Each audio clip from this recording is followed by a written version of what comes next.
everyone, and welcome to today's course. What we are going to talk about today is the Instructional Design and Technology Capstone course for the University of Maryland MicroMasters course. So as you can see, this is the website that I have created on strikingly.com. This is my learning design portfolio. My headshot and a little introduction about me as an educator, my self-introduction video to myself, and a little bit about the course, some skills that I have developed, and lastly, there's a place to contact me as my email address as well as my phone number. If you prefer, you can reach me at any of these social media links linked below, LinkedIn or Instagram. Lastly, on every page you'll find the content copyright. The copyright that I chose means that you can use the content, but you cannot remix it, nor can you use the content for commercial purposes. Okay, if you scroll up to the top here, you can see a hovering banner. You can click on the centerpiece to see the blogs that I've created. In this blog, you'll see each category for each course and the coursework therein. So for example, course 100X, you can see week by week all of the information that I typed out based off of what I learned in each course. Some are longer than others because I felt there was more to say.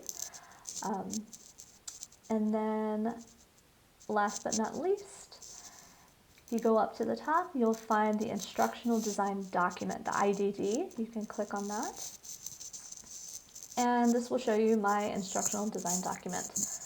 So the title of the mini course that I chose was Building Words, a Journey Through Prefixes and Suffixes. I chose this title because I thought that it was a funny and kind of clever way to build upon what the mini course will be talking about. The course overview is, the goal is to expand the ESL learner's vocabulary by using the power of affixes, broken apart into two pieces, prefixes and suffixes. The knowledge gap that I chose was, it's pretty large range, ranging from primary all the way up to adult ESL learners.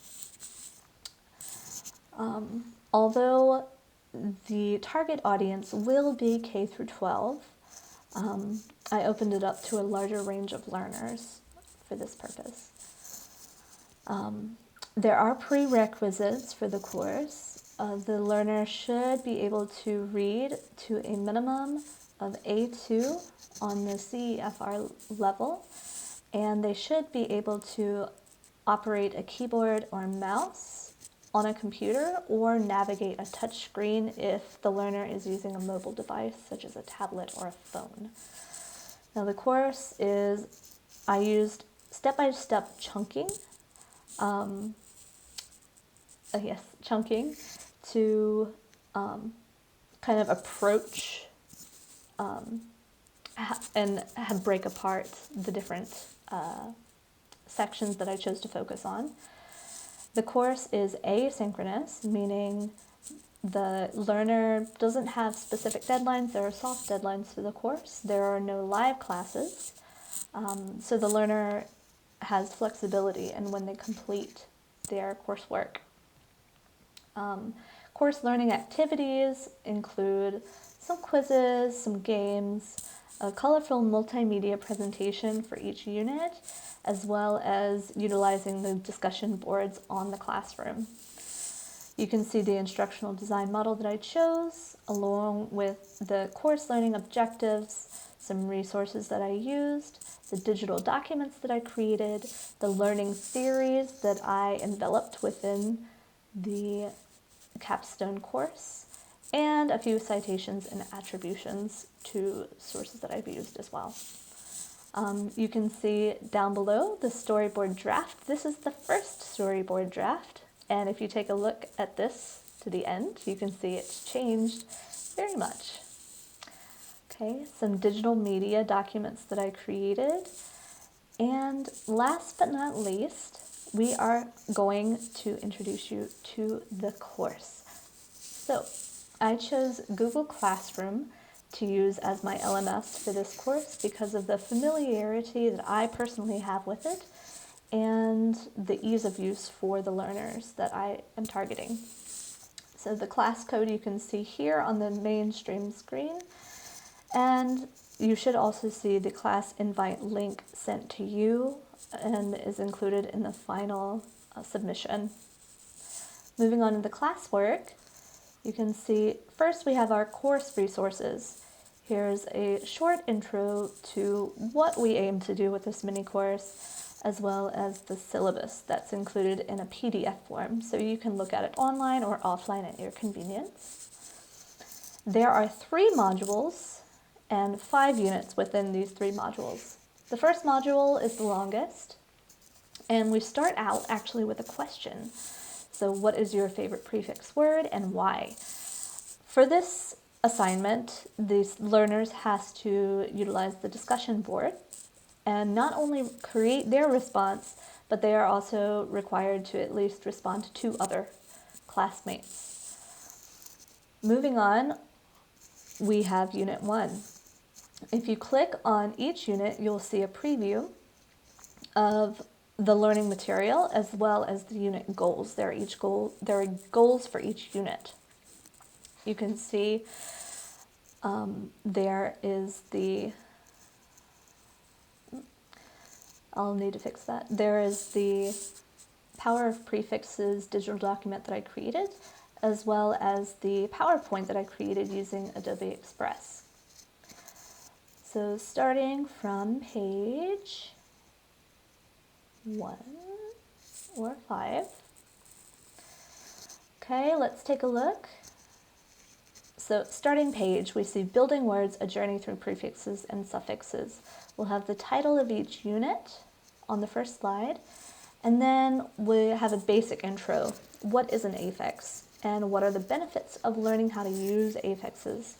So once we talk about that, we then break apart the 2 pieces of an affix, prefix and suffix, how to use them, and a few examples. Now, diving deeper, we have common prefixes used with their meanings. Each unit will have, in one slide, at least 5 laid out, along with their meaning and an example for each. There's also a video for each slide to kind of take a brain break, but also give more information to the student and kind of diversify the learning a bit. Now this first unit has a very short slide, but the other ones that I have created for the course include just some short, fun, mini quizzes, I guess you could say, by utilizing photos and words that we have learned throughout the course. All right, so that is my introduction. You can see Unit 2 is listed also on Module 1, along with a few games, more assignments that are due, a knowledge check at the end of Module 1, and another knowledge check at the end of Module 2. In Module 3, we will wrap everything up with a review, and prior to doing our final writing task, there will be an affix bingo game that you can play online, or you can print out the PDF of the bingo boards, so you can do that offline as well. And an end of course discussion to kind of let the instructor, myself, know what was helpful for them, what was the least helpful, and I can use this to kind of improve the content that I will create for the class in the future. Okay, that is the end of my mini course. I hope you benefit from this, and thank you for your time. Goodbye.